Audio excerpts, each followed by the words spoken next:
here, So Is Your Podcast. I have another unboxing video for you today, and I'm very excited about this.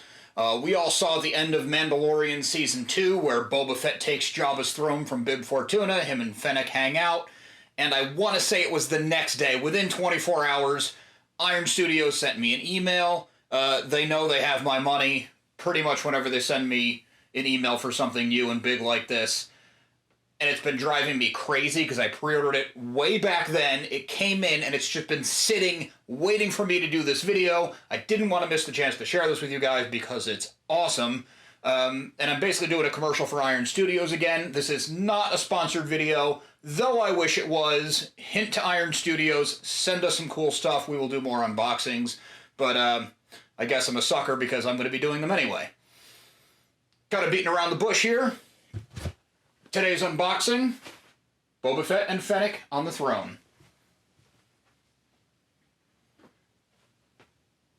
This is the 1/10 scale Deluxe, as you can see. It looks very awesome. It's a big box. It's got a good amount of weight to it. I'm super excited to get it on the shelf over here, as you can see, my Star Wars wall in my office. So let's get to it.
Well, there it is, the Iron Studios 1/10 scale Deluxe Boba Fett and Fennec sitting on the throne as seen at the end of Mandalorian Season 2. I really like it, really cool, really good quality. I hope the close-ups and the pictures get across the paint and the texture of it, because that's where it really shines. Fennec's face is alright. I know Iron Studios are not Sideshow collectible quality, even though it's kind of the same company. But I've never really been disappointed with an Iron Studios. This one, price point wise, was a little bit high. It was like $360, which is a bit steep, especially for something like Iron Studios. Not knocking them at all, but that's more of what you expect to pay for a Sideshow collectible. And for those who aren't really into the statue collecting thing, the difference in the Sideshow is you get a lot more detail, a lot more options, I think is the biggest thing. As you saw in the unboxing, when I had the pieces laid out on my desk, that is what it is. There was no option to have Boba Fett maybe holding his helmet, not wearing it. There was no option to have Fennec not with the drink. I get that was the scene at the end of the movie, but for $360, you know, maybe throw in a few extra hands, a few extra heads so that you can kind of make it your own, or every 6 months or something, you know, I work at my office every day, I work from home. Let me change it up and see something different. All in all, not disappointed. I kind of figured that's what it would be. I'm just trying to give you all the information possible. I don't regret buying it. I would have bought it again even after seeing this unboxing. It was really cool to see the throne, the detail. I like that they put some detail into the back of it, even though it's going to be on a shelf and I'll probably never walk around it. I like the extra details from Jabba's palace. This reminds me of that old school playset from the original run of the Kenner Star Wars toys. Having this with the Rancor pit, even though it's just a little tiny trapdoor that you can lay a figure down in. Obviously, it's all stuff from the movie. They didn't, break new ground on anything. They weren't supposed to. They were supposed to be accurate. So all in all, very happy with it. I love the paint detail. There's even, a little bit of battle damage here on Boba Fett's chest. If you go back to the stills and stuff, you could probably see it in there. The gun's really nice. The E46, I believe. Now I'm going to get eviscerated if I'm wrong. The little dent in the helmet, obviously. Dented helmet, that's the guy. I do want to say that the packaging was excellent. I mean, you saw that foam box. It was hugely thick, especially given the size of this. It's probably 4 times the size of the actual statue. There was also foam and padding and everything everywhere, even behind Boba Fett on the throne, because he's not leaning his jetpack right up against the back of the seat. There was a nice thick foam pad, and even that was wrapped in a softer material to prevent any cracking, any breaking. The torpedo's probably at risk to break. Fennec's gun, same deal. Even this is attached to it, which I kind of like because, as you see in all my videos, I have cats.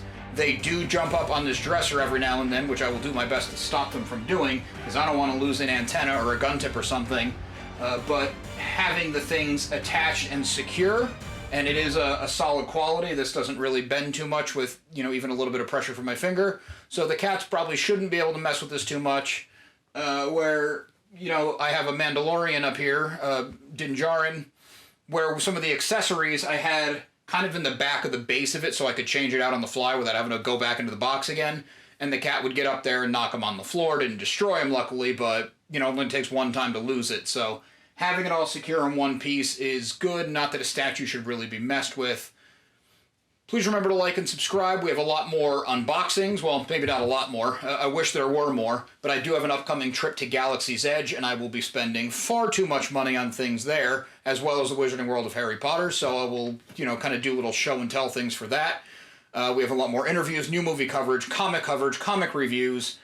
Everything you love, you're not going to want to miss out.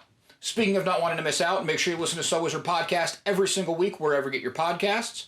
SoWizardPodcast.com is your resource for reviews, recommendations, videos, merchandise, and more. We love hearing feedback, so drop us a note in the comments, leave us something on social media. All the accounts can be found after the show and in the show notes. So Wizard Podcast can also be found on Patreon, where for as little as $1 a month, you get multiple monthly bonus shows, audio and video. So make sure you check that out. I mean, it's $1. I'm sure you spent more on less. And on a more personal note, a really good friend and I have an ongoing comedy comic series. It's called Social Studies. It's a slice of life, kind of coming-of-age story, done in the vein of the 90s cartoons and sitcoms that we grew up on and love. We have 9 issues currently available. Issue 10 is coming any day. There's been a slowdown at the printer, and if you've been watching my videos, you're probably tired of me saying it. Trust me, I'm tired of dealing with it. We have been reaching out to other printers, but Kablam does a good job, and they've been loyal to us. It's nothing that they're doing wrong. Anyway, socialstudiescomic.com. You can find 9 issues currently available. We're also on Comixology and Comixology Unlimited. Check it out. Thanks.